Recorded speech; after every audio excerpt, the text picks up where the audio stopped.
प्रचंड प्रचंड मोठा त्रास केवळ महिलांना नाही तर ज्येष्ठांना असेल, महिलांना, पुरुषांना, लहान मुलांना, युवकांना या देशामध्ये होत आहे।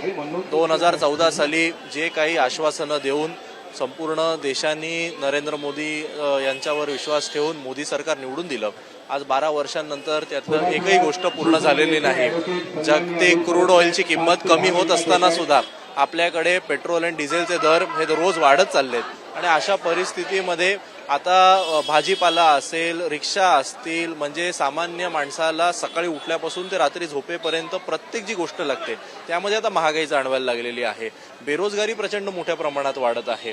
अजूनही असं सांगण्यात येते की येत्या दिवसांमध्ये ही सगळी परिस्थिती अजून भीषण होईल आणि या सगळ्याच्या विरोधात उद्धव ठाकरे साहेबांच्या आदेशानुसार आज मुंबईमध्ये सर्व ठिकाणी निदर्शनं, जनतेचा आक्रोश मांडण्याकरता सुरू आहेत। थोड्याच वेळात इकडे विभाग प्रमुख आमदार अनिल परब साहेब सुद्धा इकडे येतील आणि याचं आंदोलनाचं पुढील नेतृत्व करतील।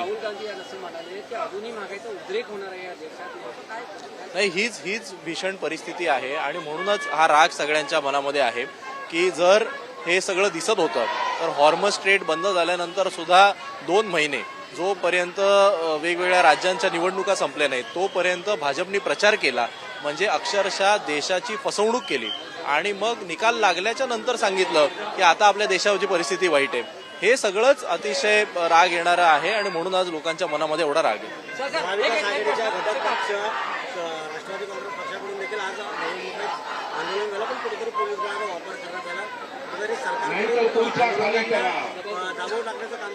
नाही, सुरूच आहे ना। शेवटी मला असं वाटतं की मुद्दामून वेगवेगळे विषय भडकवायचे आणि मूळ मुद्द्यापासून लोकांचं जे लक्ष आहे ते विचलित करायचं, हे सरकारचं धोरण दिसते। आज राष्ट्रवादी काँग्रेस, शरद पवार साहेबांच्या पक्षाने आंदोलन केलं असेल त्याचं स्वागत आहे। आम्ही आंदोलन करतोय। माझी खरं म्हणजे आता विनंती ही आपल्या माध्यमातून जनतेला आहे, जनतेने उतरलं पाहिजे। प्रत्येक पक्षाने, तुम्ही सत्तेत असा किंवा विरोधात असा, महागाईच्या विरोधात तुम्ही उतरलं पाहिजे। काँग्रेस जनता पक्षापासून जे नवीन पक्ष आहेत सगळ्यांनी रस्त्यावर उतरण्याची गरज आहे। मान्सूनपूर्व पावसामुळे काल मुंबईत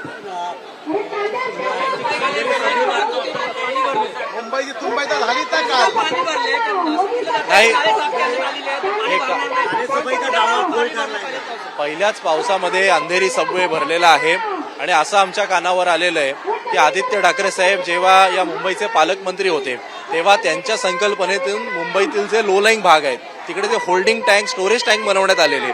तीच संकल्पना आता भाजपचं शासित आहे महानगरपालिका कुठेतरी राबवू इच्छिते, म्हणजे ज्यांनी अख्ख्या निवडणुकीमध्ये आदित्यजी ठाकरे यांच्या कार्यपद्धतीवर, यांच्या कामावर टीका केली, आज त्यांना त्यांचीच कॉपी करावी लागते, हे भाजपने मान्य केलं पाहिजे।